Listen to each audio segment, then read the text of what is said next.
The monsoon session of India's parliament is underway. The Lok Sabha is set to hold special discussion on India's strong, successful and decisive Operation Sindoor in response to terrorist attack in Pahalgam. Defence Minister Rajnath Singh will initiate the debate in the lower house. The proceedings of the house witnessed several adjournments today following opposition uproar on various issues.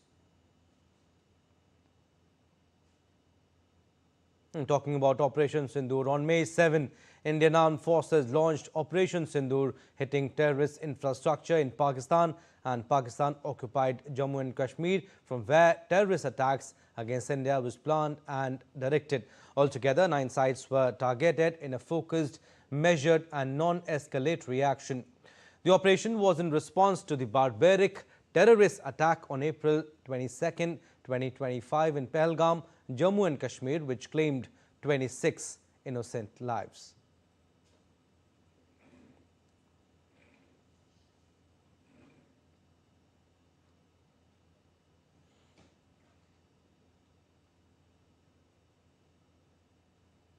All right, so India's national security architecture demonstrated the strength of jointness and strategic foresight with the Operation Sindoor initiated in the aftermath of the Pahalgam terror attack.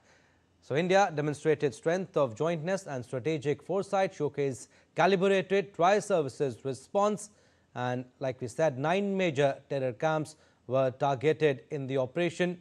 India's multi-layered air defense system foiled Pakistan's attempt to target, and IAF conducted operations on targets such as Noor Khan Air Base and Rahim Yar Khan Air Base. Indian Navy played critical role in asserting maritime dominance. Navy deployed its carrier battle group and accurate missile strikes on 9 terrorist bases. The BSF also played a critical role in thwarting major infiltration attempt, and this will be remembered as a defining moment in India's defense history. And obviously it sent a strong message for zero tolerance. All right, we'll go across live now to the lower house of the Indian Parliament, where Defence Minister Rajnath Singh is making a statement in the house.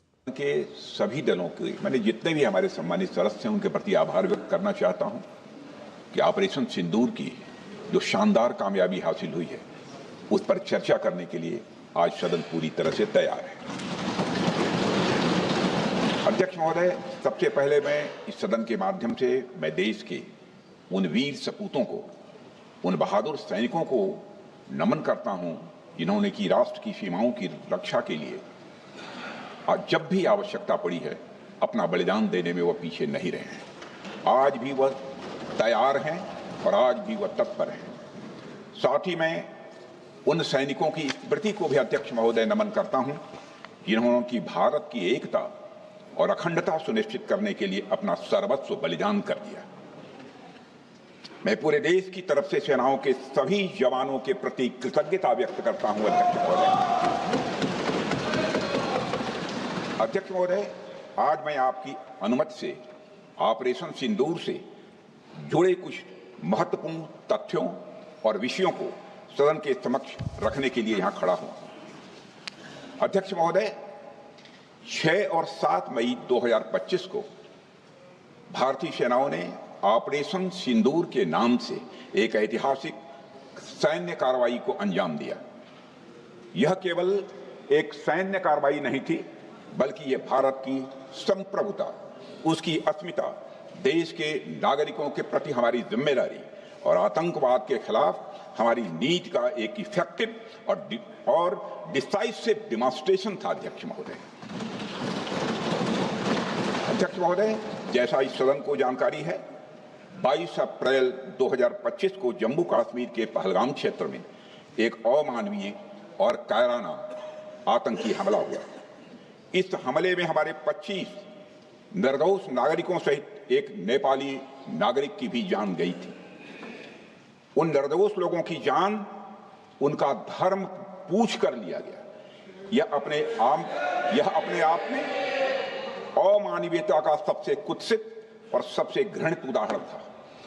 यह घटना भारत की सहन शक्ति की सीमा की भी मैं मानता हूं परीक्षा थी अध्यक्ष महोदय। इस हमले के तुरंत बाद हमारे प्रधानमंत्री श्री नरेंद्र मोदी जी ने तीनों सेनाओं के प्रमुखों की एक उच्च स्तरीय बैठक की और उन्हें छूट दी गई कि वे अपने विवेक, स्ट्रेटेजिक अंडरस्टैंडिंग और रीजनल सिक्योरिटी सिचुएशन को ध्यान में रखते हुए वह निर्णायक कार्रवाई करें। इसके बाद हमारे सैन्य नेतृत्व ने न केवल अपनी मैच्योरिटी दिखाई बल्कि उस स्ट्रेटेजिक विजडम का भी परिचय दिया जिसकी उम्मीद भारत जैसी एक रिस्पॉन्सिबल पावर से की जाती है। अध्यक्ष महोदय, ऑपरेशन सिंदूर को अंजाम देने से पहले हमारी सेनाओं ने हर पहलू का बहुत ही गहराई के साथ अध्ययन किया। हमारे पास कई विकल्प थे, लेकिन हमने उस विकल्प को चुना जिसमें आतंकवादियों और उनके ठिकानों को अधिकतम नुकसान पहुंचे और जिसमें पाकिस्तान के आम नागरिक को कोई क्षति न होने पाए, इस बात की भी हम लोगों ने चिंता की।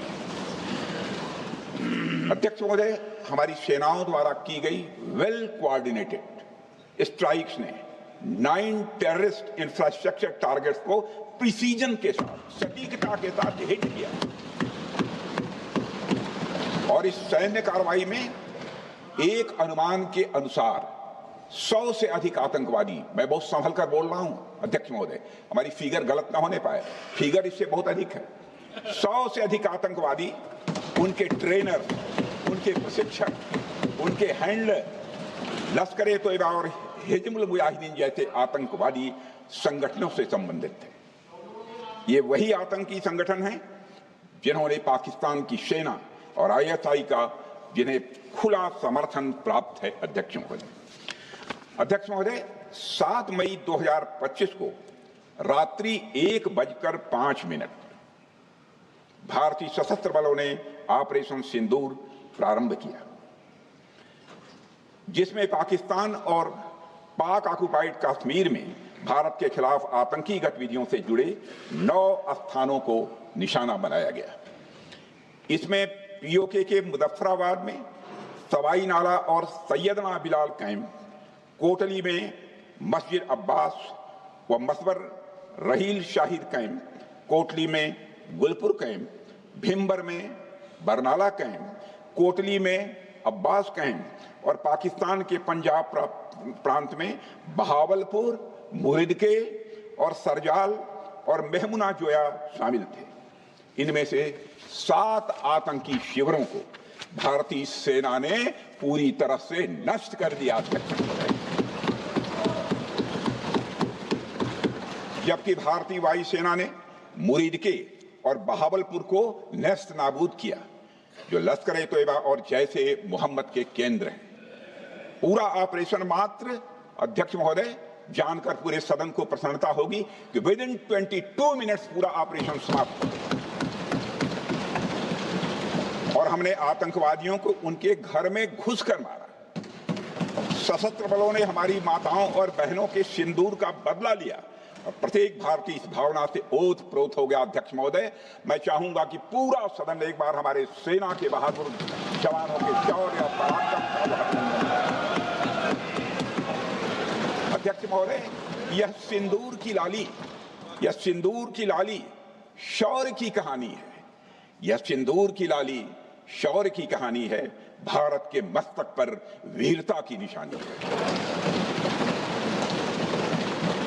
अध्यक्ष महोदय, सेनाओं ने अंधेरी रात होने के बावजूद हमले की सफलता के स्पष्ट एविडेंस भी जुटाए हैं, साक्ष्य है हमारे पास। अध्यक्ष महोदय, हमले के कुछ ही घंटों के भीतर एक प्रेस रिलीज और मीडिया ब्रीफिंग के माध्यम से इन्हें जनता की जानकारी के लिए जारी कर दिया गया था।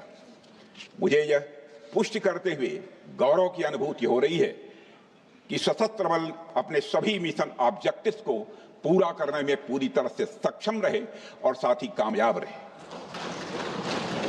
अध्यक्ष महोदय, 7 मई 2025 को हमले माने 1:35 के तुरंत बाद भारतीय DGMO ने हॉटलाइन संदेश के माध्यम से पाकिस्तान के DGMO यानी डायरेक्टर जनरल मिलिट्री ऑपरेशन से संपर्क किया और टेरर इंफ्रास्ट्रक्चर के खिलाफ हमारे हमले के रेशनल और मेथोडोलॉजी के बारे में पूरी जानकारी दी और यह तथ्य भी बताया ये हमले एस्केलेटरी नेचर वाले नहीं थे, माने इसको हम आगे नहीं बढ़ाना चाहते।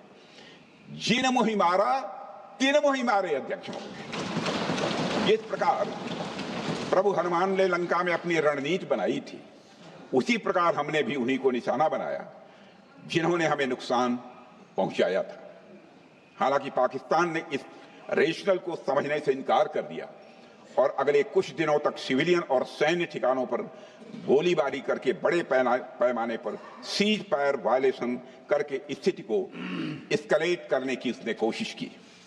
अध्यक्ष महोदय, 7-8 मई 2025 की रात को क्लियरली आइडेंटिफाइड आतंकवाद संबंधी ठिकानों पर हमारे सफल ऑपरेशन के बाद, सफल हमले के बाद पाकिस्तान ने स्थिति को एस्केलेट कर दिया और अनमैन्ड एरियल सिस्टम और अन्य साधनों का उपयोग करके भारतीय वायुसेना के बेसेस, भारतीय वायुसेना के सेंसर्स और सेना के फॉर्मेशन हेडक्वार्टर से लेकर ब्रिगेडों तक पर भी उसने हमला कर दिया।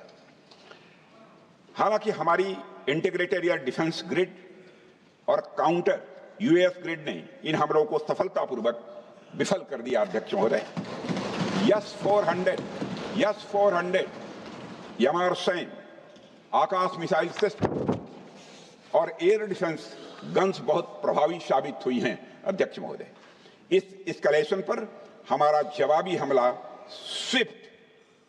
स्विफ्ट, प्रोपोर्शनेट और नवातुला था। अध्यक्ष महोदय, जिसमें 8 मई 2025 को केवल चुनिंदा पाकिस्तानी एयर डिफेंस सिस्टम और सेंसर नेटवर्क को प्रिसीजन गाइडेड मिशन द्वारा म्यूनिशंस द्वारा जो है टारगेट किया गया। अध्यक्ष महोदय, हमारी कार्रवाई पूरी तरह से सेल्फ डिफेंस में थी, न तो वह प्रोवोकेटिव थी और न तो एक्सपेंशनिस्ट थी। पाक द्वारा ये हमले 7 मई 25 से लगातार चले और 10 मई 2025 को रात लगभग 1:30 पर पाकिस्तान ने बड़े पैमाने पर भारत के ऊपर मिसाइल, ड्रोन, रॉकेट और अन्य लॉन्ग रेंज वेपन्स का इस्तेमाल किया।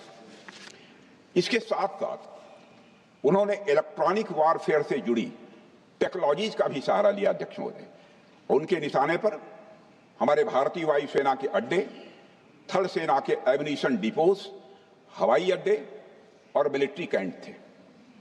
अध्यक्ष महोदय, यह कहते हुए मुझे गौरव की अनुभूति हो रही है कि हमारे air defence system, counter drone system और इलेक्ट्रॉनिक इक्विपमेंट्स ने पाकिस्तान के इस हमले को पूरी तरह से नाकाम कर दिया। पाकिस्तान हमारे किसी भी टारगेट को हिट नहीं कर पाया। अध्यक्ष महोदय, और हमारे किसी भी इंपॉर्टेंट एसेट को नुकसान नहीं हुआ है। हमारी सुरक्षा व्यवस्था अध्यक्ष महोदय चाक चौबंद थी और हर हमले को हम लोग रोका गया। मैं इसके लिए भारतीय सेना के बहादुर सैनिकों की जमकर सराहना करता हूं, जिन्होंने दुश्मन के हर मंसूबे पर पानी फेर दिया। और अपने प्रतिपक्ष के मित्रों से भी कहना चाहता हूं, एक बार फिर से भारत के सेना के जवानों का कम से कम मेज थपथपाकर उनका अभिनंदन करते हैं। बहुत बहुत धन्यवाद। बहुत बहुत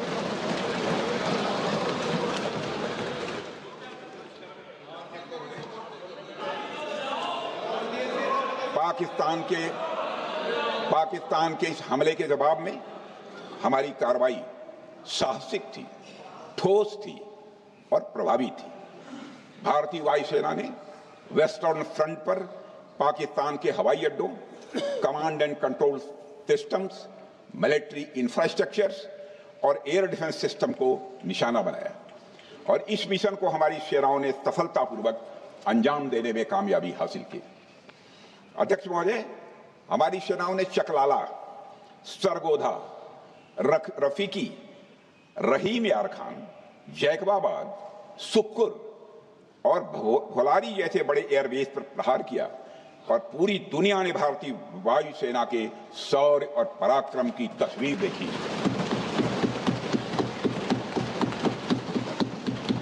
अध्यक्ष महोदय, ऑपरेशन सिंदूर ट्राई सर्विसेज कोऑर्डिनेशन का एक बेमिसाल उदाहरण था। जब भारतीय वायुसेना ने आसमान से हमले किए, हमारी थल सेना ने जमीन पर मोर्चा संभाल लिया। हमारे जवान नियंत्रण रेखा पर पूरी ताकत से डटे रहे और पाकिस्तान की हर हरकत का करारा जवाब दिया। अध्यक्ष महोदय, भारतीय नौसेना ने भी, लोग पूछते हैं भारतीय नौसेना का क्या रोल था, भारतीय नौसेना ने भी उत्तरी अरब सागर में अपनी तैनाती मजबूत कर दी। भारतीय नौसैनिकों ने पाकिस्तान को यह साफ संदेश दिया कि हम समुद्र से लेकर जमीन तक पाकिस्तान के हर महत्वपूर्ण ठिकानों पर प्रहार करने में न केवल सक्षम हैं बल्कि हम तैयार हैं। अध्यक्ष महोदय, इस ऑपरेशन का मकसद टेररिस्ट कैंप्स और उनके सपोर्टर्स को टारगेट करना, उन्हें नेस्त नाबूद करना था और ये साफ संदेश देना था कि भारत आतंकवाद के विरुद्ध जीरो टॉलरेंस रखता है। भारत ने कार्रवाई इसलिए रोकी क्योंकि कॉन्फ्लिक्ट के पहले और उसके दौरान जो भी पॉलिटिकल और मिलिट्री ऑब्जेक्टिव्स तय किए गए थे उसे हम पूरी तरह से हासिल कर चुके थे। इसलिए यह कहना, यह मानना कि यह ऑपरेशन किसी दबाव में रोका गया था, यह बेबुनियाद है और सरासर गलत है।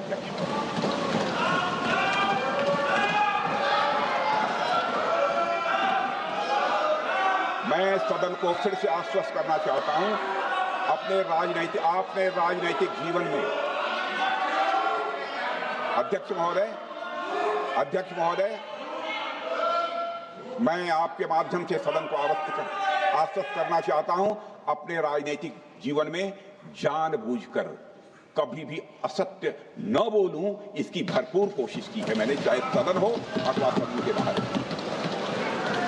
अध्यक्ष महोदय, मैं आपके माध्यम से सदन को यह भी अवगत कराना चाहता हूं,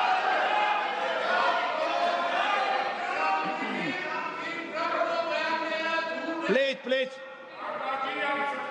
बैठिए। आप क्यों खड़े? अध्यक्ष महोदय, मैं आपके माध्यम से सदन को यह भी अवगत कराना चाहूंगा कि सीमा पार करना या वहां की टेरिटरी कैप्चर करना इस ऑपरेशन का उद्देश्य नहीं था। ऑपरेशन सिंदूर प्रारंभ करने का मकसद था अध्यक्ष महोदय, उन टेरर नर्सरीज को खत्म कर देना जिन्हें पाकिस्तान ने बरसों से पाला पोसा था। और यह ऑपरेशन उन मासूम परिवारों को न्याय दिलाने के लिए लॉन्च किया गया था जिन्होंने पाक स्पॉन्सर्ड टेररिस्ट अटैक्स में अपने प्रियजनों को खोया था। हमारी सेनाओं ने सिर्फ उनको टारगेट किया जो इन आतंकियों को सपोर्ट करते हुए भारत पर हमला करने की कोशिश में लगातार शामिल थे। अध्यक्ष महोदय, ऑपरेशन सिंदूर का ओवरऑल पॉलिटिको मिलिट्री ऑब्जेक्टिव यह था कि आतंकवाद के रूप में प्रॉक्सी वार लड़ रहे पाकिस्तान को सजा दी जाए और इसी वजह से आर्म्ड फोर्सेस को पूरी आजादी दी गई थी कि वो अपने टारगेट खुद चुने और करारा जवाब दें। और इस ऑपरेशन का उद्देश्य कोई भी युद्ध छेड़ना नहीं था, बल्कि फोर्स के डिमॉन्स्ट्रेटिव यूज से एडवर्सरी को झुकने के लिए मजबूर करना था। 10 मई की सुबह जब भारतीय वायुसेना ने पाकिस्तान की मल्टीपल एयरफील्ड पर करारा प्रहार किया तो पाकिस्तान ने हार मान ली है अध्यक्ष महोदय, और हॉस्टिलिटी रोकने की कोशिश की। अब रोक दीजिए महाराज। उन्होंने एक कोशिश की, हमारे डीएमओ से बात की, महाराज अब रोक दीजिए, बहुत हो गया। यह पेशकश इस कैबिनेट के साथ स्वीकार की गई थी। सुने, रुकिए तो रुकिए, बता दूंगा,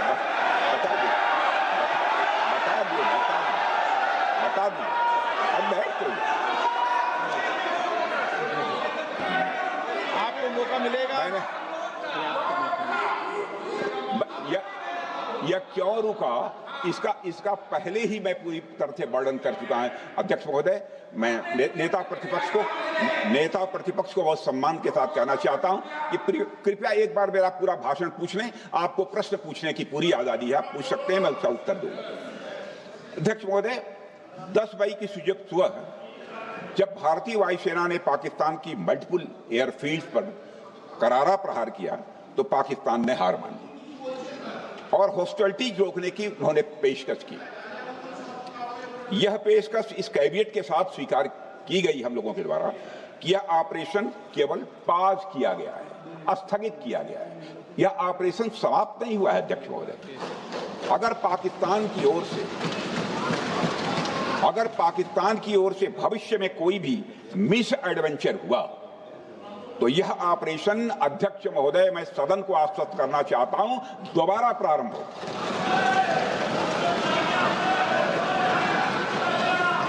अध्यक्ष महोदय, भारतीय वायुसेना के जबरदस्त हमलों, नियंत्रण रेखा पर थल सेना की मजबूत जवाबी कार्रवाई और नौसेना के हमलों के डर ने पाकिस्तान को झुकने के लिए मजबूर कर दिया। अध्यक्ष महोदय, और पाकिस्तान की हार उनकी एक सामान्य विफलता नहीं थी, बल्कि यह उसके सैन्य बल और मनोबल या दोनों की एक हार थी। 10 मई को पाकिस्तान के डीजीएमओ ने भारत के डीजीएमओ से संपर्क किया और सैन्य कार्रवाइयों को रोकने की अपील की। मैं सदन में यह बात फिर से दोहराना चाहूंगा कि पाकिस्तान के डीजीएमओ ने भारत के डीजीएमओ से संपर्क किया और सैन्य कार्रवाइयों को रोकने की अपील की। 12 मई को दोनों देशों के डीजीएमओ के बीच औपचारिक संवाद हुआ और दोनों पक्षों ने सैन्य कार्रवाइयों पर विराम लगाने का निर्णय लिया। अध्यक्ष महोदय, हमारे सैनिकों का जो मनोबल, मातृभूमि की रक्षा करने का जो उनका समर्पण है, ऑपरेशन सिंदूर के दौरान उसका दर्शन 140 करोड़ से अधिक भारतवासियों ने देखा। मुझे खुद भी और प्रधानमंत्री जी को सीमावर्ती क्षेत्रों में जाकर हमारे जवानों से मुलाकात का अवसर मिला है। अध्यक्ष महोदय, श्रीनगर के मिलिट्री बेस पर, भुज के एयरबेस पर, उधमपुर के कमांड सेंटर पर, हर जगह प्रत्यक्ष मैंने अपनी आंखों से देखा कि हमारे सैनिकों का मनोबल अपनी पूरी बुलंदी पर था। उनकी आंखों में विश्वास है और उनका संकल्प अडिग है। वे न केवल भारत की सीमाओं की रक्षा कर रहे हैं, बल्कि हमारे राष्ट्रीय स्वाभिमान की भी, अध्यक्ष महोदय, रक्षा कर रहे हैं। अध्यक्ष महोदय, किसी भी देश में जनता सत्ता पक्ष को और विपक्ष को अलग अलग दायित्व सौंपती है, दोनों को अलग अलग दायित्व, और हेल्दी डेमोक्रेसी में तो स्वाभाविक है। सत्ता पक्ष का काम होता है जनता के हितों को ध्यान में रखते हुए कार्य करना, और विपक्ष का काम होता है सरकार से जनता के मुद्दों से संबंधित जरूरी प्रश्न पूछना। ऑपरेशन सिंदूर क्यों शुरू किया गया, इसकी जानकारी पहले भी दी गई है और आज भी मैंने सदन को दी है। अध्यक्ष महोदय, कभी कभी हमारे प्रतिपक्ष के लोग ये पूछते रहे हैं कि हमारे कितने विमान गिरे। मुझे लगता है उनका यह प्रश्न हमारी राष्ट्रीय जनभावनाओं का सही से प्रतिनिधित्व नहीं कर रहा है। मुझे लगता है उन्होंने एक बार भी हमसे यह नहीं पूछा कि हमारी सेनाओं ने दुश्मन के कितने विमान मार गिराए।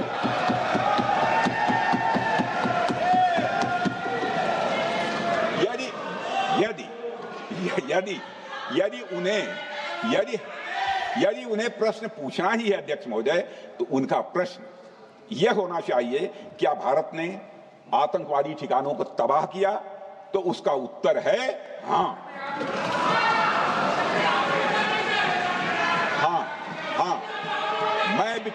मैं विपक्ष के सम्मानित साथियों से कहना चाहता हूं कि आपको प्रश्न पूछना है तो यह प्रश्न पूछिए, क्या ऑपरेशन सिंदूर सफल रहा? तो उसका उत्तर है हाँ।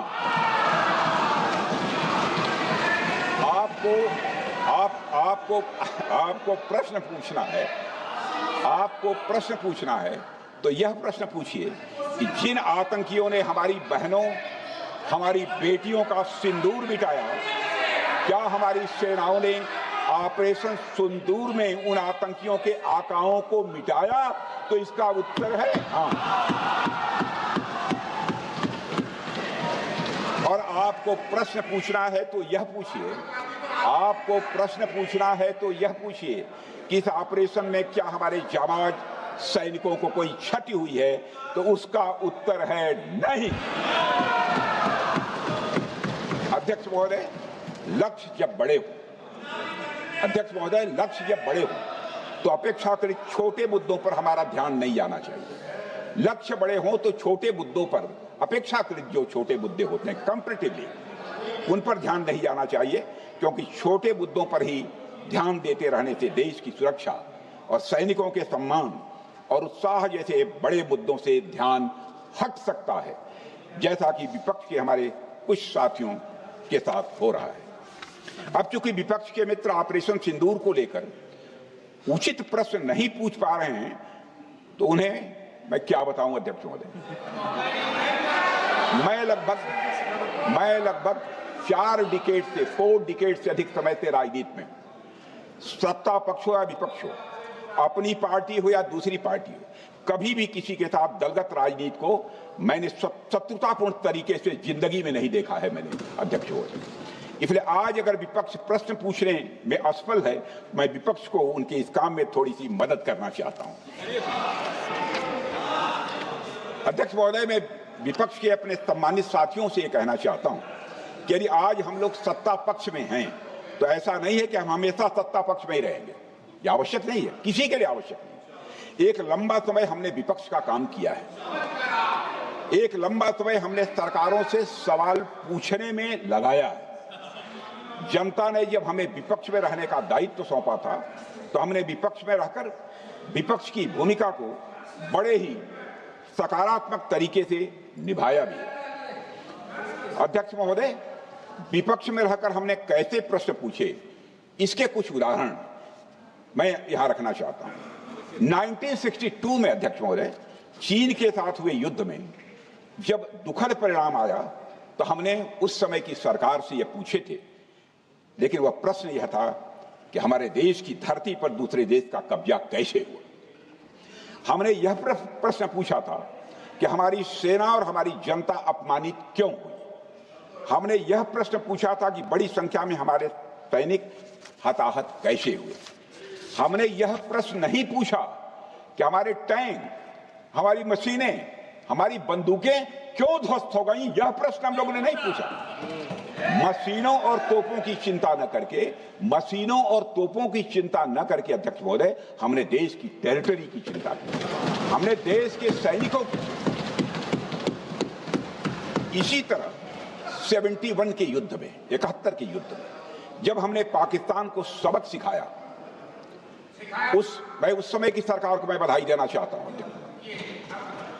हमने अपने राजनीतिक और सैन्य नेतृत्व की प्रशंसा की। हमने ये नहीं देखा कि किस दल की सरकार है, किस विचारधारा की सरकार है, इसकी चिंता नहीं की कभी। हमारे नेता अटल बिहारी वाजपेयी ने संसद में खड़े होकर उस समय के नेतृत्व की प्रशंसा की थी। हमने इस बात की खुशी जाहिर कि हमने अपने शत्रु को सबक सिखाया। हमने उस दौरान यह प्रश्न नहीं पूछा कि सबक सिखाने के दौरान में भारत के कितने प्लेन्स गिरे, भारत के कितने इक्विपमेंट्स बर्बाद हुए। यह प्रश्न अध्यक्ष महोदय उस समय भी हम लोगों ने नहीं पूछा। अध्यक्ष महोदय, यदि मैं इसे और भी प्रैक्टिकल तरीके से समझाऊं, तो किसी भी परीक्षा के परिणाम में रिजल्ट मैटर करता है। यदि किसी परीक्षा में कोई बच्चा अच्छे मार्क्स लेकर आ रहा है, तो हमारे लिए उसके मार्क्स मैटर करने चाहिए। हमें इस बात का ध्यान नहीं रखना चाहिए कि एग्जाम के दौरान उसकी पेंसिल टूट गई थी या उसकी पेन खो गई।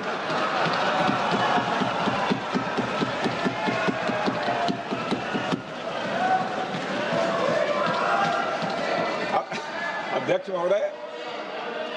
महोदय, अल्टीमेटली रिजल्ट मैटर करता है, और रिजल्ट यह है अध्यक्ष महोदय, अल्टीमेटली रिजल्ट मैटर करता है।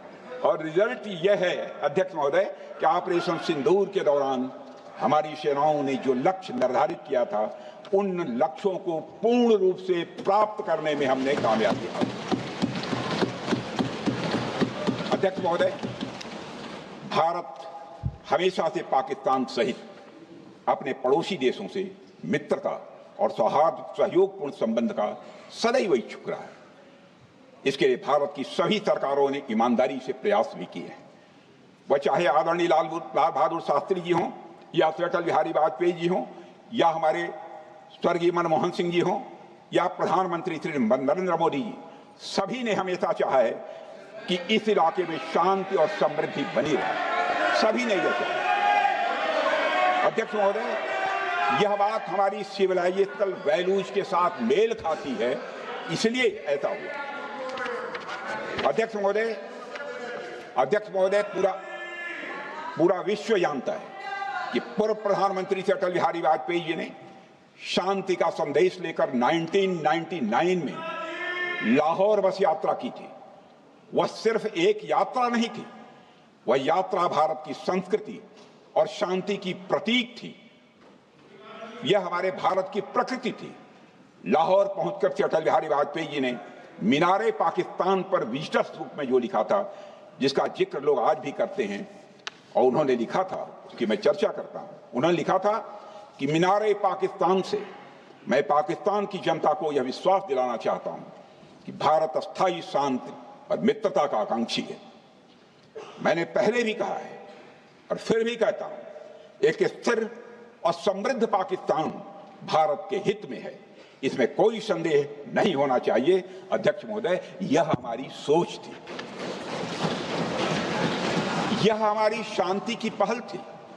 यह पहल हमारी हजारों साल पुरानी सांस्कृतिक चेतना, हमारी नैतिक शक्ति और हमारी सभ्यता के उन मूल्यों से निकली थी जो शांति को शक्ति मानती है। अध्यक्ष महोदय, लेकिन हमारे शांति के प्रयास को हमारी नाइविटी, उदारता या सरलता समझ लिया गया। जब हम शांति के लिए कदम बढ़ा रहे थे, उसी वक्त पाकिस्तान कारगिल में घुसपैठ की साजिश रच रहा था। हम दोस्ती के राह पर थे तो वो षड्यंत्र की राह पर थे। जब हम मामला खुलकर सामने आया तो हमारे वीर सैनिकों ने इस घुसपैठ के खिलाफ कार्रवाई करना प्रारंभ किया, और जब भारत की जीत सामने दिखाई दे रही थी तो पाकिस्तान ने परमाणु युद्ध की धमकी दे डाली। अध्यक्ष महोदय, तब हमारे तत्कालीन प्रधानमंत्री आदरणीय अटल बिहारी वाजपेयी जी ने कहा था, पाक सेना के परमाणु हमले से भारत का तो कुछ नहीं बिगड़ेगा, लेकिन पाकिस्तान दूसरे दिन का सूरज नहीं देख पाएगा।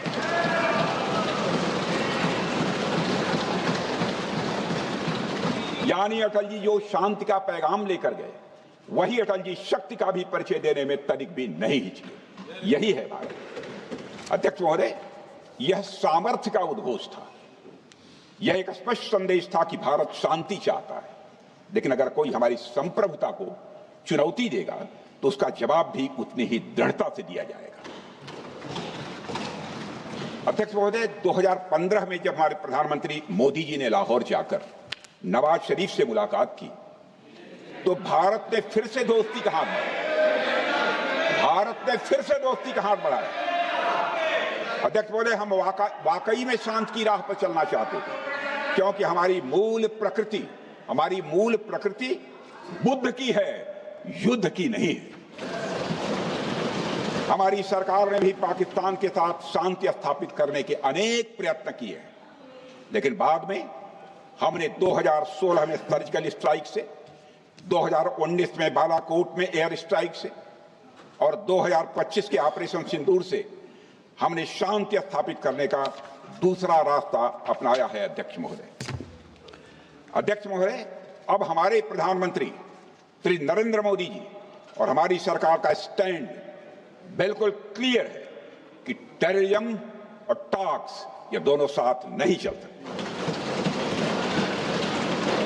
क्योंकि सभ्य मुल्कों के बीच बातचीत होती है। अध्यक्ष महोदय, लोकतांत्रिक देशों में बातचीत होती है, पर एक ऐसा देश जिसके वजूद में लोकतंत्र का एक कतरा भी न हो और सिर्फ रिलीजियस फैनेटिसिज्म, टेररिज्म और हेट्रेड अगेंस्ट इंडिया हो, उसके साथ संवाद किसी भी सूरत में नहीं किया जा सकता। क्योंकि टेररिज्म की भाषा जो अध्यक्ष महोदय होती है, वह खून, डर और नफरत है, संवाद नहीं।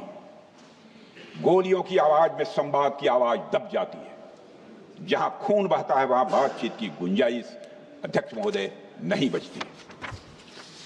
अध्यक्ष महोदय, पाकिस्तान की वर्तमान स्थिति अब जग जाहिर है। जिस देश ने आतंक को अपनी विदेश नीति का औजार बना लिया, वह अंततः अपने ही जाल में फंस जाता है। पाकिस्तान की नीति और चरित्र को लेकर कोई भ्रम नहीं रहना चाहिए। यह एक ऐसा देश है जो वैश्विक आतंकवाद की नर्सरी है और उन्होंने इसको अपनी स्टेट पॉलिसी का भी एक आधार बनाया हुआ है। अध्यक्ष महोदय, ऑपरेशन सिंदूर के दौरान पूरी दुनिया ने देखा है कि पाकिस्तान में सरकार आतंकवादियों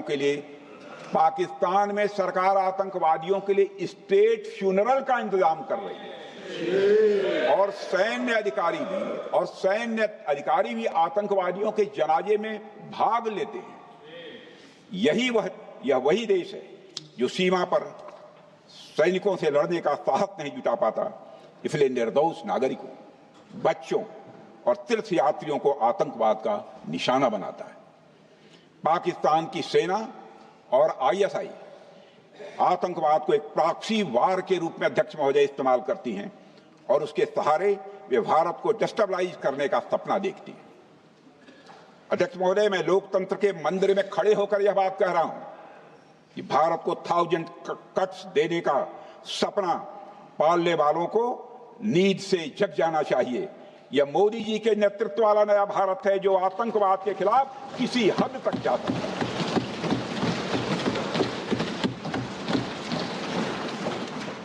अध्यक्ष महोदय, आप भारत का इतिहास जानते हैं। देखिए, हमने कभी भी किसी की 1 इंच जमीन पर आज तक कभी कब्जा नहीं किया है। हम यह भी जानते हैं कि युद्ध अपनी बराबरी वालों से करना चाहिए। ऐसा गोस्वामी तुलसीदास जी ने लिखा है और गोस्वामी तुलसीदास जी कहते हैं कि नीति ऐसी ही होनी चाहिए। प्रीति और बैर बराबरी वाले से ही करनी चाहिए। शेर यदि मेढकों को मारे तो उसका बहुत अच्छा संदेश नहीं आता है अध्यक्ष महोदय। और अध्यक्ष महोदय, हमारे देश की सेना शेर है।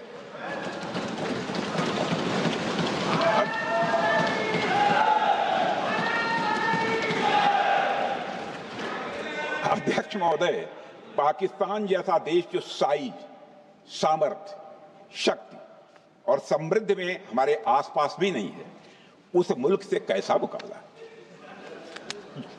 जो मुल्क अपने अस्तित्व के लिए दूसरों पर आश्रित हो, उसके मुकाबले का मतलब है अपना स्तर कम करना।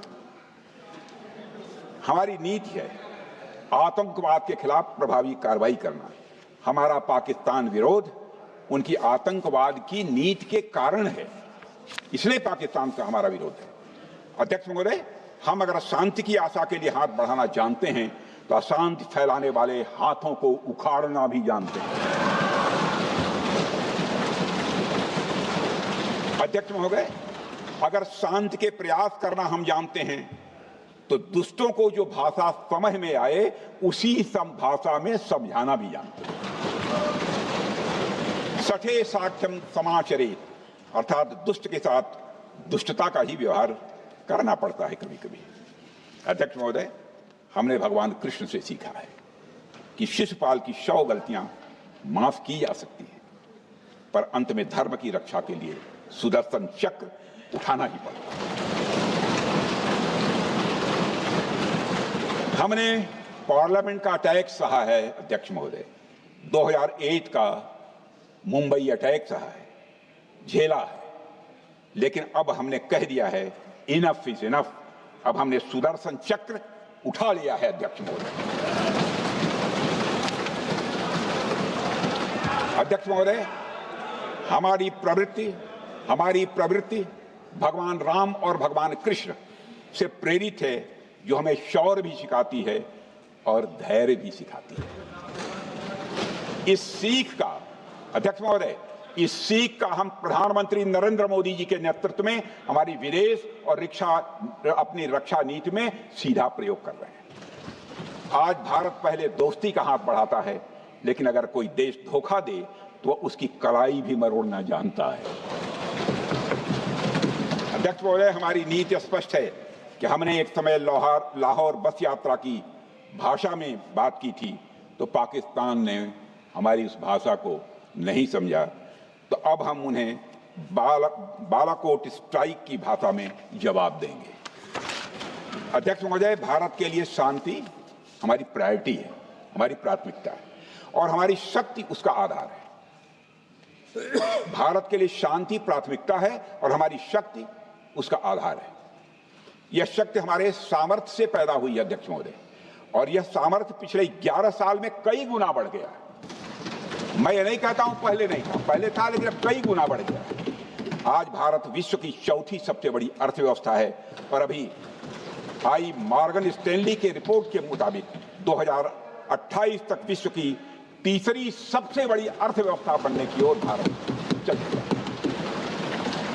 अध्यक्ष महोदय, आर्थिक उन्नति के साथ साथ भारत के रक्षा क्षेत्र में 2014 से उल्लेखनीय परिवर्तन, रिमार्केबल चेंज आया है। आज का भारत डिफेंस सेक्टर में आत्मनिर्भरता, सेल्फ रिलायंस और स्वदेशी उत्पादन की दिशा में तेजी से आगे बढ़ रहा है। अध्यक्ष महोदय, आज हम हर दृष्टि से समर्थ भी हैं और सक्षम भी हैं। अध्यक्ष महोदय, मैं सदन को यह भी जानकारी देना चाहता हूं। उसके बाद जब प्रश्न पूछा गया हमारे सारे चीफ से, सीडीएस से, डिफेंस सेक्रेटरी से, क्या ऑपरेशन के लिए तैयार हैं, क्षण भर की देर नहीं लगाई, सबने बोला यस सर। अध्यक्ष महोदय, ऑपरेशन सिंदूर हमारे सामर्थ्य का ही प्रतीक था, जिसमें हमने दिखा दिया कि अगर कोई हमारे नागरिकों को मारेगा तो भारत चुप नहीं बैठेगा। भारत की आत्मरक्षा के लिए हमारा राजनीतिक तंत्र और नेतृत्व बिना किसी दबाव के काम करेगा। हमारी मिसाइल फिजिकल सीमाएं लांघेंगी अध्यक्ष महोदय, और हमारे वीर सैनिक दुश्मन की कमर तोड़ेंगे। अध्यक्ष महोदय, हम आतंकवाद को उसके हर रूप और स्वरूप में पूरी तरह समाप्त करने के लिए पूरी तरह से प्रतिबद्ध हैं। और इस संदर्भ में हमें एक महत्वपूर्ण बात समझनी होगी। Pakistan sponsored terrorism is not random madness, there is a method in this madness. यह एक सुनियोजित रणनीति है, यह एक फंडामेंटल रेज है। अध्यक्ष महोदय, प्रसिद्ध लेखक वीएस नायपाल ने सही कहा था, पाकिस्तान में होना एक ऐसी अल्टरनेट और कंट्रास्टिंग रियलिटी है, where war is peace, freedom is slavery, ignorance is strength. यानी यहां युद्ध ही शांति है, गुलामी ही स्वतंत्रता है और जिहालत यानी अज्ञानता ही ताकत है। अध्यक्ष महोदय, इसलिए पाकिस्तान द्वारा प्रायोजित आतंकवाद कोई पागलपन नहीं है। पाकिस्तान द्वारा प्रायोजित आतंकवाद कोई पागलपन नहीं है, यह एक सोची समझी साजिश का हिस्सा है। यह एक ऐसी प्रक्रिया है जो आतंक को एक पॉलिटिकल टूल की तरह इस्तेमाल करती है। यह सिर्फ आतंकवाद नहीं, यह एक टूल किट है, एक ऐसा टूल किट जिसे पाकिस्तान की सेना और उसकी एजेंसियां एक नीति के तहत अपनाए हुए हैं। This tool kit is in opposition to civilized code of conduct that the rest of the world prefers to abide by। यानी यह टूल किट उस सिविलाइज्ड कोड ऑफ कंडक्ट के खिलाफ है जिसे दुनिया का हर जिम्मेदार देश मानता है। अध्यक्ष महोदय, यह एक कट्टरपंथी सोच की उपज है जिसमें सहिष्णुता के लिए कोई जगह नहीं। हमारा पाकिस्तान के साथ कोई सीमा का संघर्ष नहीं है अध्यक्ष महोदय, बल्कि यह सभ्यता बनाम बर्बरता का संघर्ष है। सभ्यता बनाम बर्बरता का संघर्ष। पाकिस्तान के हुक्मरान जानते हैं कि उनके सैनिक युद्ध के मैदान में भारत से नहीं जीत सकते, इसलिए वे आतंक को पालते ही नहीं, उन्हें प्रशिक्षण देते हैं और फिर दुनिया के सामने खड़े होकर निर्दोष बनने की कोशिश करते हैं। अध्यक्ष महोदय, पाकिस्तान दोहरे मापदंड और झूठ की बुनियाद पर खड़ा हुआ एक ऐसा देश है जो अब फेल्ड स्टेट के तौर पर देखा जा रहा है।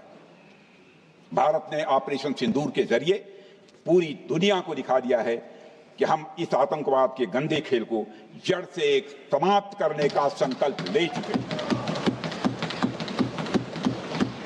अध्यक्ष महोदय, जब अटल जी प्रधानमंत्री थे तब पाकिस्तान के साथ कंबोजिट डायलॉग के लिए भारत की शर्त थी कि पाकिस्तान अपनी जमीन का प्रयोग भारत के खिलाफ टेररिज्म फैलाने के लिए नहीं करेगा। एक कंपोजिट डायलॉग के लिए भारत की शर्त थी, जिसे पाकिस्तान ने भी मान लिया था उसमें।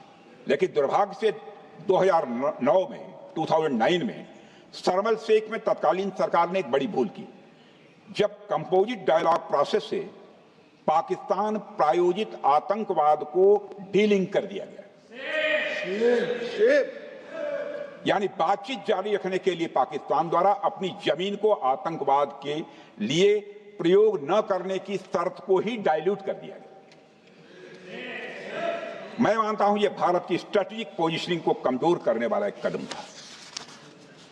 अध्यक्ष महोदय, ऐसी ही एक और गंभीर चूक तत्कालीन सरकार ने 2006 में हवाना में भी हुई थी, जब पाकिस्तान को आतंकवाद का विक्टिम माना गया और एक ज्वाइंट एंटी टेरर मैकेनिज्म बनाने पर सहमति भी हुई थी। 2006 की बात कर रहा हूं।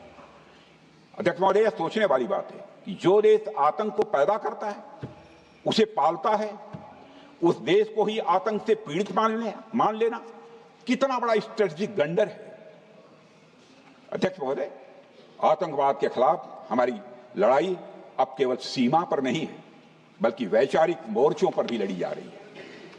इसी उद्देश्य से प्रधानमंत्री जी कई हाई लेवल डेलीगेशंस का गठन भी उन्होंने किया था, जिसमें हमारे लगभग अधिकांश दलों के सम्मानित सदस्य उसमें शामिल थे। उसमें विभिन्न राजनीतिक दलों के रिप्रेजेंटेटिव शामिल थे और सचमुच इस समिति ने वैश्विक मंचों पर जाकर भारत की बात बहुत ही प्रभावी तरीके से रखी और आतंकवाद के विरुद्ध वैश्विक समर्थन को उन्होंने मजबूत किया। अध्यक्ष महोदय, मैं उन सभी डेलीगेशन के सम्मानित सदस्यों के प्रति शीश झुकाकर आभार व्यक्त करना चाहता हूं, जिन्होंने भारत का आतंकवाद के खिलाफ स्टैंड तथा जीरो टॉलरेंस की पॉलिसी और ऑपरेशन सिंदूर के बारे में दुनिया के देशों को सही तरीके से अवगत कराया, प्रभावी तरीके से अवगत कराया। अध्यक्ष महोदय, ऑपरेशन सिंदूर को लेकर सर्वदलीय बैठक भी हुई। I am very happy to tell the house that during Operation Sindoor, all the political parties of the country kept aside all ideologies and differences and showed solidarity with the nation, with the soldiers and with the government. फिर इसके लिए आभार व्यक्त करता हूं। मुझे लगता है यही इस देश के लोकतंत्र की खूबसूरती है। अध्यक्ष महोदय, जैसा कि हमारे माननीय प्रधानमंत्री मोदी जी ने भी कहा है कि ऑपरेशन सिंदूर अभी रुका है, समाप्त नहीं हुआ है। यदि आवश्यकता पड़ी, यदि पाकिस्तान फिर किसी नापाक हरकत की कोशिश करता है, तो हम और भी कठोर और निर्णायक कार्रवाई करने के लिए तैयार हैं। अध्यक्ष महोदय, ऑपरेशन सिंदूर के माध्यम से पाकिस्तान के मन में भारत को लेकर जो बहुत बड़ी गलतफहमी थी, वह हमने दूर कर दी है। और मेरी दूर थोड़ी बहुत बची यदि भई होगी तो उसको भी दूर कर देंगे। अध्यक्ष महोदय, मुझे महाकवि राष्ट्रकवि रामधारी सिंह जी दिनकर की कुछ पंक्तियां याद आती हैं। अध्यक्ष महोदय, क्षमाशील हो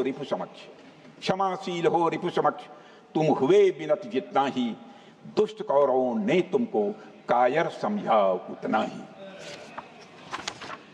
अध्यक्ष महोदय, भारत ने न केवल अपनी सैन्य क्षमता का प्रदर्शन किया, बल्कि अपनी राष्ट्रीय दृढ़ता, नैतिकता और राजनीतिक कुशलता का भी परिचय दिया है। भारत अब किसी भी आतंकी हमले का निर्णायक और स्पष्ट उत्तर देगा। अध्यक्ष महोदय, हमने एक नई लक्ष्मण रेखा खींच ली है। अब आतंकवाद को आश्रय और समर्थन देने वालों को कोई शरण नहीं मिलेगी। और अध्यक्ष महोदय, भारत किसी भी तरह के न्यूक्लियर ब्लैकमेलिंग या दबावों के आगे अब झुकने वाला नहीं है।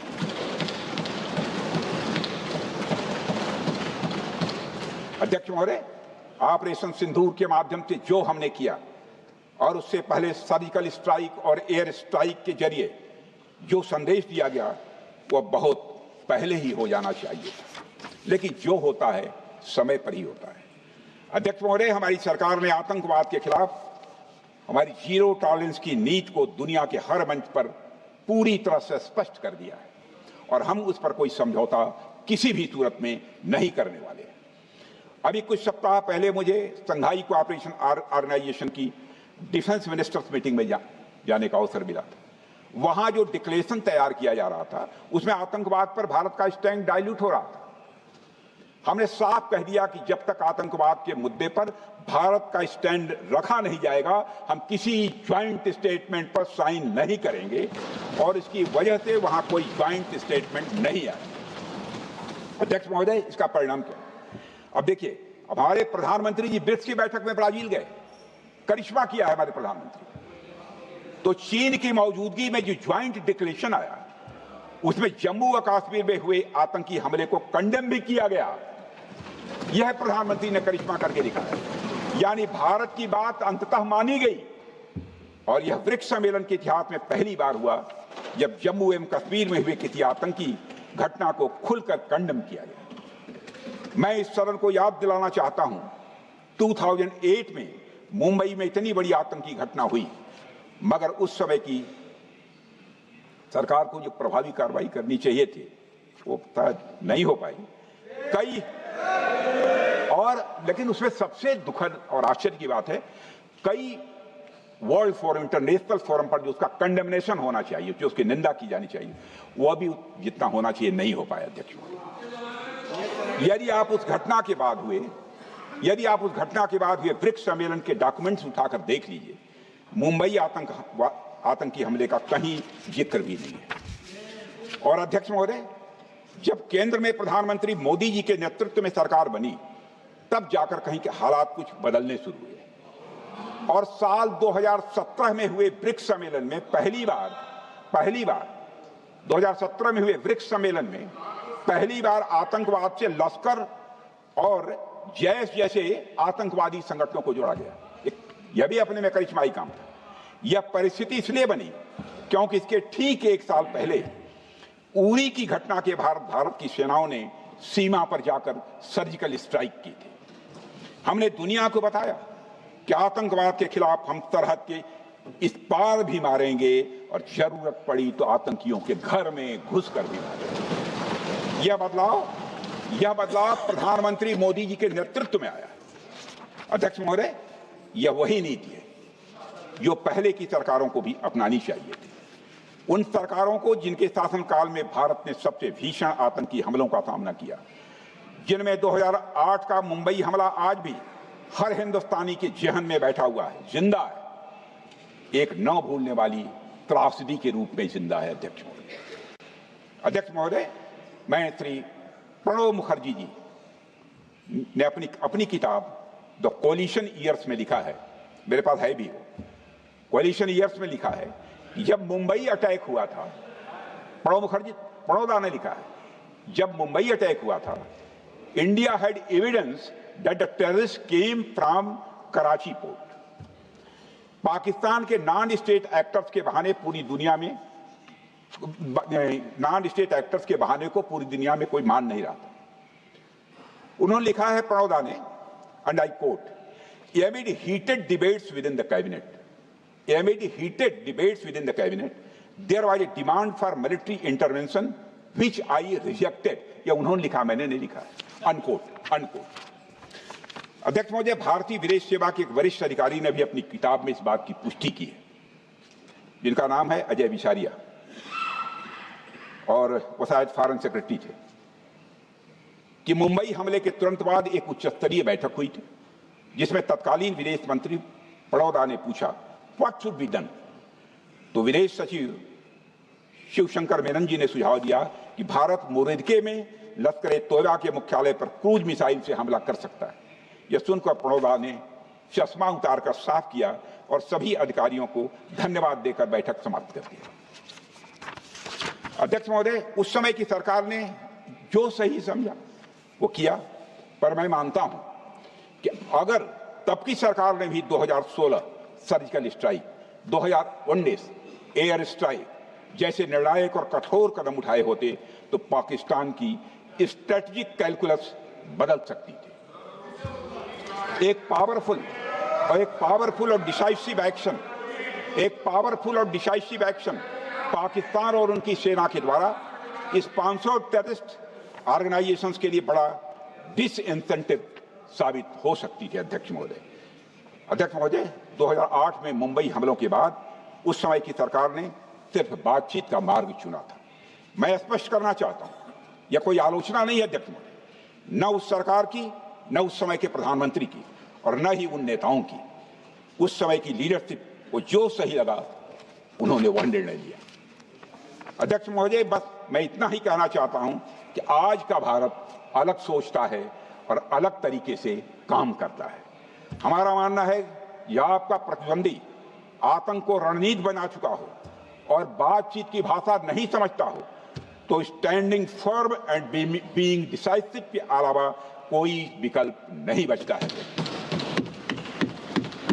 अध्यक्ष महोदय, आज हमारे प्रधानमंत्री मोदी जी के नेतृत्व में भारत वह देश नहीं रहा जो पहले था। Two-day doziers have been replaced by decisive action. Two-day doziers have been replaced by decisive action.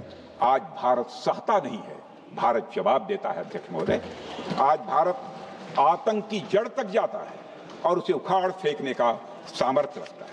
अध्यक्ष महोदय, मैं इस सदन को और देश की जनता को यह विश्वास दिलाना चाहता हूं कि हमारी सरकार, हमारी सेनाएं और हमारी लोकतांत्रिक संस्थाएं सब मिलकर, हम और ये सारे लोग सभी मिलकर देश की एकता, अखंडता और सुरक्षा के लिए जो भी कदम उठाना आवश्यक होगा वह कदम उठाएंगे और उसके प्रति हम पूरी तरह से कमिटेड हैं। अध्यक्ष महोदय, अंत में मैं केवल इतना ही कहना चाहता हूं, यह समय एकजुट होकर अपनी सुरक्षा, संप्रभुता और आत्मसम्मान की रक्षा के संकल्प को और अधिक मजबूत करने का है। हमें यह याद रखना होगा कि हमारी सामाजिक और राजनीतिक एकता ही यह हमारी सबसे बड़ी ताकत है। अध्यक्ष महोदय, आतंकवाद को समर्थन देने वालों को यह स्पष्ट संदेश चला गया है कि भारत अपनी मातृभूमि की रक्षा के लिए पूरी तरह से संकल्पबद्ध है। आइए हम सभी दलगत भाव से ऊपर उठकर संगच्छध्वम संगवरध्वम के मंत्र से प्रेरणा लेकर एक साथ खड़े हो जाएं और हम इस राष्ट्रीय संकल्प को मजबूत करें। यही हम सबका राष्ट्रीय दायित्व है। और इन्हीं शब्दों के साथ अध्यक्ष महोदय, आपने मुझे विचार रखने का अवसर दिया, आपके प्रति आभार व्यक्त करते हुए और अपने सभी सम्मानित सदस्यों के प्रति धन्यवाद व्यक्त करते हुए अपना निवेदन समाप्त करता हूं। सबने शांतिपूर्वक Shri Gaurav Gogoi.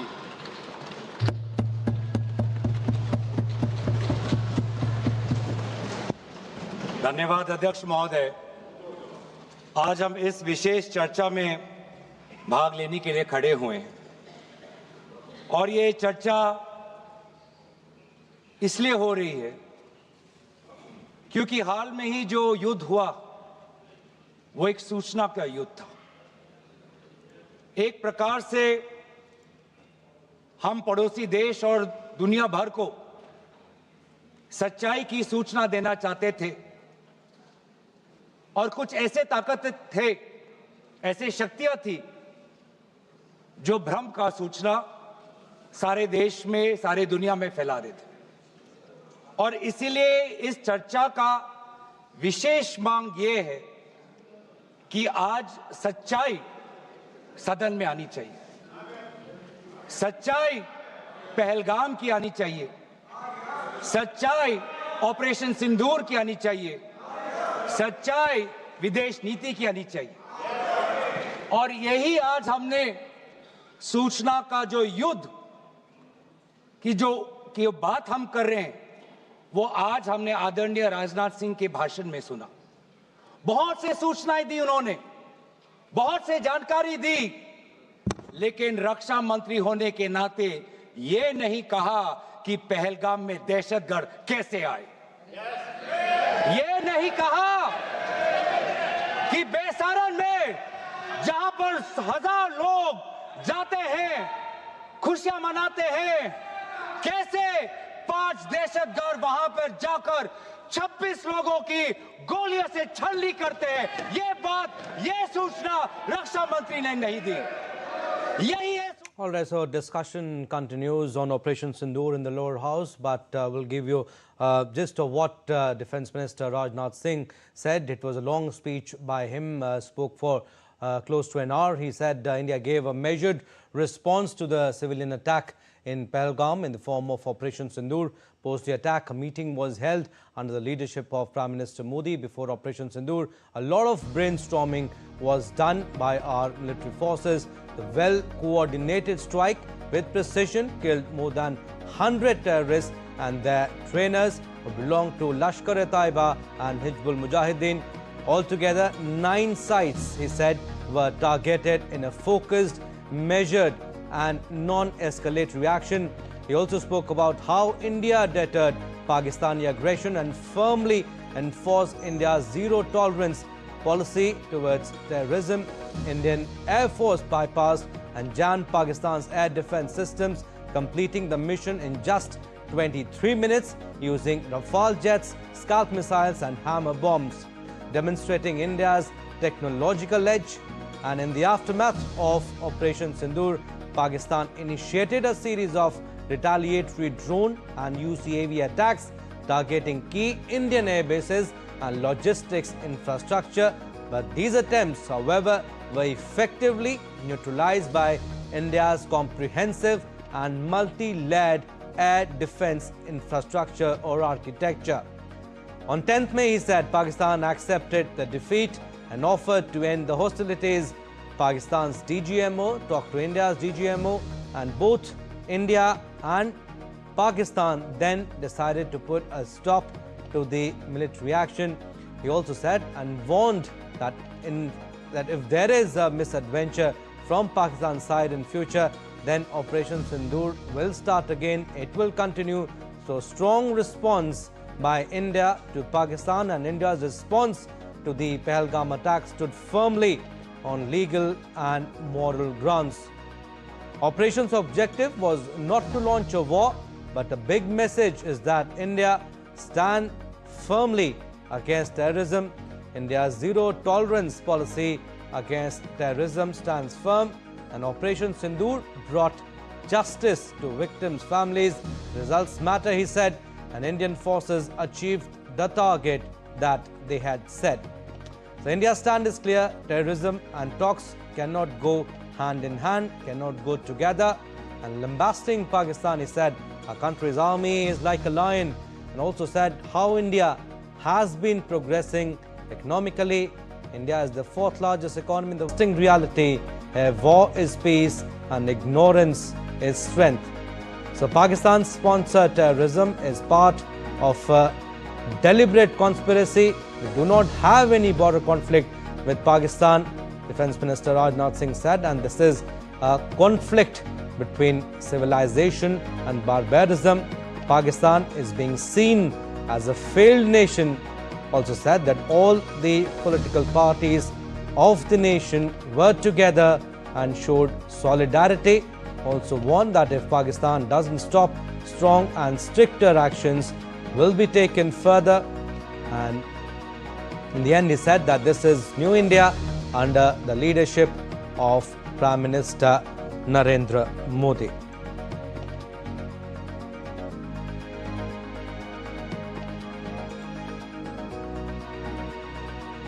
All right, we'll go across to DD India's Dibyendu Mondal is there at the Parliament. Dibyendu, we just heard Defence Minister Rajnath Singh making a detailed statement on Operation Sindoor. Tell us what are the key takeaways from Defence Minister's statement on Operation Sindoor at the Parliament.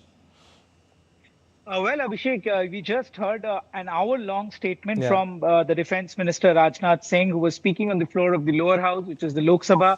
This debate comes much awaited since morning because, it was supposed to begin at 12 o'clock, but the opposition kept disrupting. And, after an adjournment twice, the debate began at 2 p.m. And the opening statements by Defense Minister Rajnath Singh made it amply clear that India's stand on Operation Sindoor, what it is on the floor of the House. There were multiple questions being raised by the opposition leaders on Operation Sindoor, and all those questions have been answered by the Defense Minister. Remember how when the oppositions, kept asking about the fact that how many jets were downed, he said, why don't the opposition focus on how many jets were downed by India on the Pakistani side? Why don't the opposition ask that how successful or not successful was Operation Sindoor? And he said that, there were multiple jets downed on the opposition, which is the Pakistan side, as well as, the Operation Sindoor has been an extremely successful operation of the Indian Army, who went deep inside the Pakistani territories and have, on record, Rajnath Singh has said more than 100 terrorists that have been taken down. He said that these targets were specifically chosen by the Indian Army, which were, as and I quote him, as the nursery of terrorism in these particular areas of Pakistan. So therefore, that this was a calculated, strategically crafted mission or operation that was undertaken by the Indian Army to ensure that these terrorist nurseries in Pakistan are taken down. And he also mentioned about how Murid Ke, Bahawalpur, etc. had been harboring terrorists for decades in Pakistan. And he also mentioned, Abhishek, remember, about how terrorism has become a part of the state policy in Pakistan. So therefore, important speech coming in from Defense Minister Rajnath Singh, laying out facts about, Operation Sindoor and what it entailed, because there were many questions that were being raised by the opposition parties over and over again. And this statement by the defense minister should settle all those questions that the opposition had been raising for quite some time now. Abhishek. Also, Dibyendu, before we leave you, you have tracked both the tensions, India-Pakistan tensions and the debates closely. How do you read the government's messaging through the Raksha Mantri, Defense Minister's statements today? Well, Abhishek, see, since the Operation Sindoor and since I had been, as you said, I had been covering Operation Sindoor, we attended press conferences by the DGMO levels as well as by the Indian Army that was being done at that point in time. Then multiple statements coming in from none less than the Prime Minister of India, and now on the floor of the House by Defense Minister. The government's position has been absolutely clear from day one that our attack on Pakistan, on Pakistani terrorist hideouts were non-escalatory. It was strategical only to take out these terrorist nurseries that Pakistan had been harboring. Once again, today, Defense Minister Rajnath Singh has clearly stated that as part of India, our aim is not to wage a war against Pakistan. We have, what our problem is with the Pakistan state's policy of sponsoring terrorism, and therefore we wanted to target the terrorist nurseries or terrorist hideouts that is being sheltered within Pakistan. So therefore, the message of the government is absolutely clear. But also, remember, Abhishek, another important point from Rajnath Singh's, speech in Parliament today is that India's ceasefire that was declared was after a DGMO call that was initiated from Pakistan side, and the ceasefire was through no external pressure whatsoever. That has been now clarified by Defense Minister on the floor of the House, and this is extremely important because Abhishek, whatever you say on the floor of the House is absolutely, Dibyendu, no external response, no external pressure, like you said. Yeah, there's some technical issue, but we'll leave it at that. Thank you, Dibyendu Mondal, for your inputs. Moving on, an encounter has broken out in the upper reaches of Harwan area in central Kashmir's Srinagar district. According to official sources, security forces launched a cordon and search operation in the forested Lidwas area following specific intelligence inputs. Contact with terrorists was established this morning, leading to a gunfight. In a post on social media platform X, Chinar Kaur of the Indian Army confirmed the development, stating Operation Mahadev contract established in general area of Lidwas, operation in progress, unquote. Additional reinforcements have been rushed to the area. In a latest update, 3 terrorists have been neutralized in the intense firefight as Operation Mahadev continues. We'll keep getting you new updates on this. Shifting focus now, former Union Minister Smriti Irani said that India's greatest strength will be in our capacity to imagine, narrate and innovate as we journey towards Viksit Bharat 2047. In an article in an English daily, she said such a surge was seen reshaping how India speaks, learns and leads in the recent launch of India's first public streaming platform, Waves OTT, that is owned by Prasar Bharati. Smriti Irani said, we must build an India where every child is a creator. Appreciating Waves OTT, she said the platform has accomplished what commercial giants may not by elevating daily creators. Waves OTT is making local content and storytelling part of the national conversations. In today's India, the most powerful public messaging isn't top-down. It's created, uploaded and amplified from the ground up. Waves is not a passive pipeline of content. It is a democratic bridge. It confers institutional legitimacy on creators emerging from villages and towns and provides them with an equal opportunity to stream their content. Smriti Irani said small-time films, established content producers, influencers and student films can all showcase their content alongside each other. And the Indian economy is growing at a robust pace and will not face any challenge in achieving a growth rate upwards of 6.5% in the current financial year. RBI Monetary Policy Committee member Nagesh Kumar, in an interview with a news agency, said that the Indian economy, among all economies, continues to remain a bright spot for the world. RBI MPC member said that more than a third of global economies are under the debt crisis. He further added that hopefully this kind of growth momentum will continue for coming years, but also be over time strengthened to 7 to 7.5%. Now, between July 18th to 2025, Indian Minister of State for External Affairs and Textiles, Pabitra Margarita, visited Eswatini, Lesotho and South Africa, where he led India's delegation to the G20 development ministerial meetings in South Africa and held bilateral meetings with senior leaders there. DD India's Nazneen Ismail gets us this report.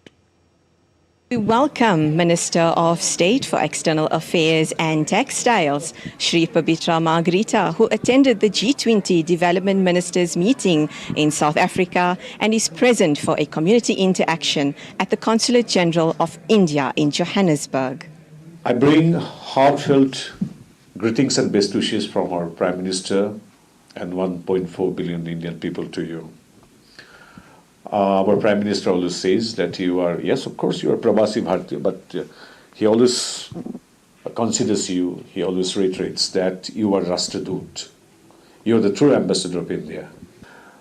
Friends, the friendship between India and South Africa is rooted in our shared history, nurtured by visionaries like Nelson Mandela and Mohandas Karamchand Gandhi. The legacy continues to flourish under the leadership, the visionary leadership of Paramadhaniniya Pradhan Mantri Narendra Modi ji. This year, as South Africa hosts G20 presidency, India is actively supporting, thereby amplifying the voice of Global South. India's engagement with Africa, including with South Africa, is guided by the Kampala principles declared by our Prime Minister Modi ji. The Honourable Minister received a warm welcome from members of the Indian diaspora and was felicitated by the Assamese community. Under the chairmanship of South Africa, the aims and objectives for which we have just met, and the entire 1 year is being for the entire 1 year, our South Africa is organizing so many related events for our universal brotherhood, for development, for sustainability, for equality, and so many things our South Africa chairmanship is addressing. So under the leadership of South Africa, definitely we are sure that our entire, not only the G20 countries, all the 193 countries will be benefited. And thanks to South Africa for successfully conducting the show so far. With a strong history and legacy and a rich culture, especially in the field of handloom and handicraft, handloom textiles. So both the countries are very rich, and in the same time, in the modern era of textile technology, right from natural fiber production to man-made fiber production, to the cutting-edge technical textiles also, both the countries are, in a path of success. And both the countries are also believe in sustainability and circularity, protecting the environment. Thank you. From traditional threads to ties that bind the nation, I'm Nazneen for DD India, South Africa, where every word echoes India's story to the global stage. All right, we are slipping into a very short break. On the other side, more stories. Keep watching DD India News Hour.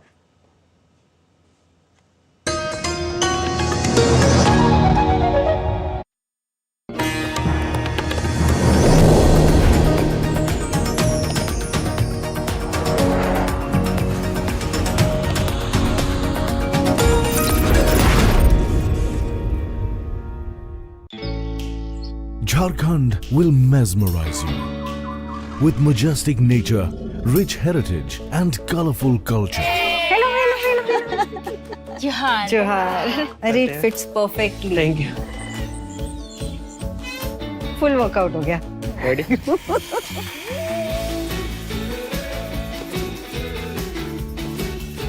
Postcards from Jharkhand on National Geographic.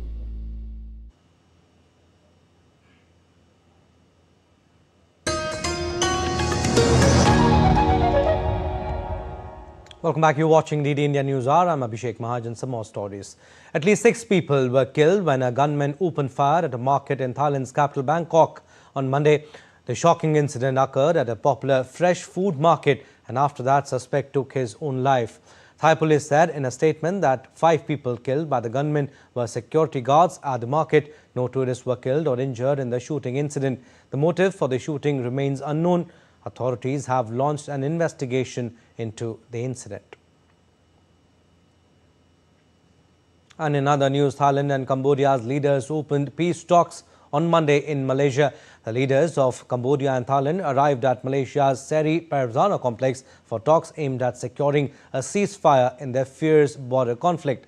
Thailand's acting Prime Minister Phumtham Vechayachai is also attending the mediation talks over the deadly border conflict. More than 200,000 people have fled the frontier since the clashes erupted. Ahead of the talks, Thailand and Cambodia traded fresh fire and accusations. At least 33 soldiers and civilians have been killed, while thousands of nationals from both sides have been displaced since border fighting broke out on 24th July.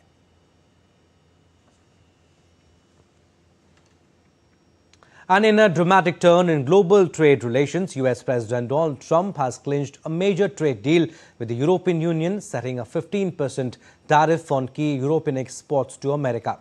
The agreement marks a significant shift in transatlantic economic policy and is expected to have wide-reaching implications for global markets. Here's more.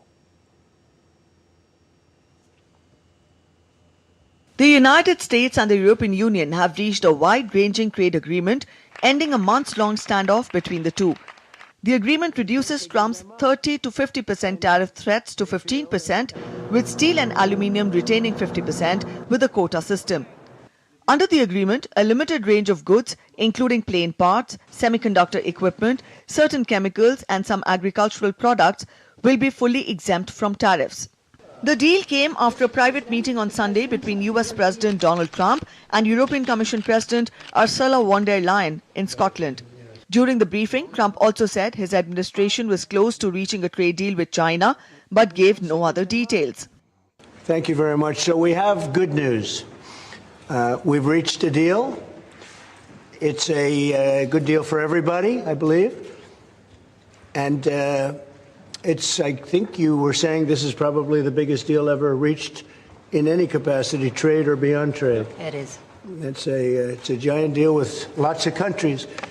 So we're going to do the following. The European Union is going to agree to purchase from the United States $750 billion worth of energy. $750 billion worth of energy. They are going to agree to invest into the United States $600 billion more than they're investing already. The European Union has pledged $750 billion in the US energy purchases and $600 billion in additional investments, marking a historic economic collaboration. Ursula von der Leyen said the agreement would help rebalance trade between the two large trading partners. She also said that a 0-for-0 tariff rate had been agreed for certain strategic products, including aircraft and aircraft parts, certain chemicals, and certain generic drugs. We have a deal. We have a trade deal between the two largest economies in the world. And it's a big deal. It's a huge deal. It will bring stability. It will bring predictability. That's very important for our businesses on both sides of the Atlantic. It's 15% tariffs across the board, all inclusive. European Commission President Ursula von der Leyen added that the deal creates certainty in uncertain times, delivers stability and predictability. Irish Trade Minister said the deal provided a measure of much-needed certainty for Irish, European and American businesses. Dutch Prime Minister Dick Schoof called the agreement vital, while European Parliament President Roberta Metsola said that it was an important step that strengthens our transatlantic partnership. The deal comes ahead of the 1st of August deadline and follows a similar trade deal struck between the US and Japan the previous week. The deal is the most significant of Trump's trade deals announced so far, following preliminary pacts with Japan, the United Kingdom, Indonesia, Vietnam and the Philippines, and a 90-day trade truce with China. Anamika Pandey's report, TD India. Many thanks. Thank you.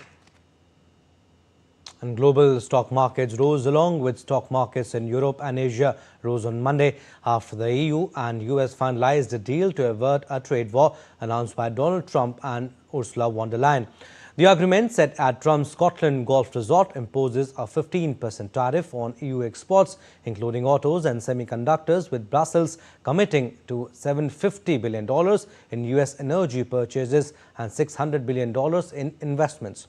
Hong Kong's Hang Seng gained 0.8% to 25,584.19, while Tokyo's Nikkei fell 1.1% to 40,998.27. Investors await US-China talks, tech earnings and Federal Reserve updates. Sports updates now. We'll start with cricket. Wicketkeeper batter Narayan Jagdishan has earned a maiden test call-up ahead of India's 5th and final test against England starting Thursday at the Oval. Jagdishan replaced Rishabh Pant, who fractured his right foot while batting in the first innings in the 4th test match. Jagdishan topped the run charts for Tamil Nadu 2 seasons back-to-back in the Ranji Trophy. He scored 674 runs in 13 innings in the latest season. Jagdishan has built a formidable domestic record since making his first-class debut in 2016. He averages 47.50 and has amassed 3,373 runs in 79 innings with 10 hundreds and 14 half-centuries. Chess now. India's Divya Deshmukh and compatriot Koneru Humpy are battling out in tiebreaker in FIDE Women's Chess World Cup 2025 finals. So, important game going on. So, it has eventually turned out to be 3 days final. Game 1 and Game 2 ending in a draw. That's why it has moved to the 3rd day, and very important, very intense tie-break match is going on between 19-year-old Divya Deshmukh and 38-year-old Koneru Humpy.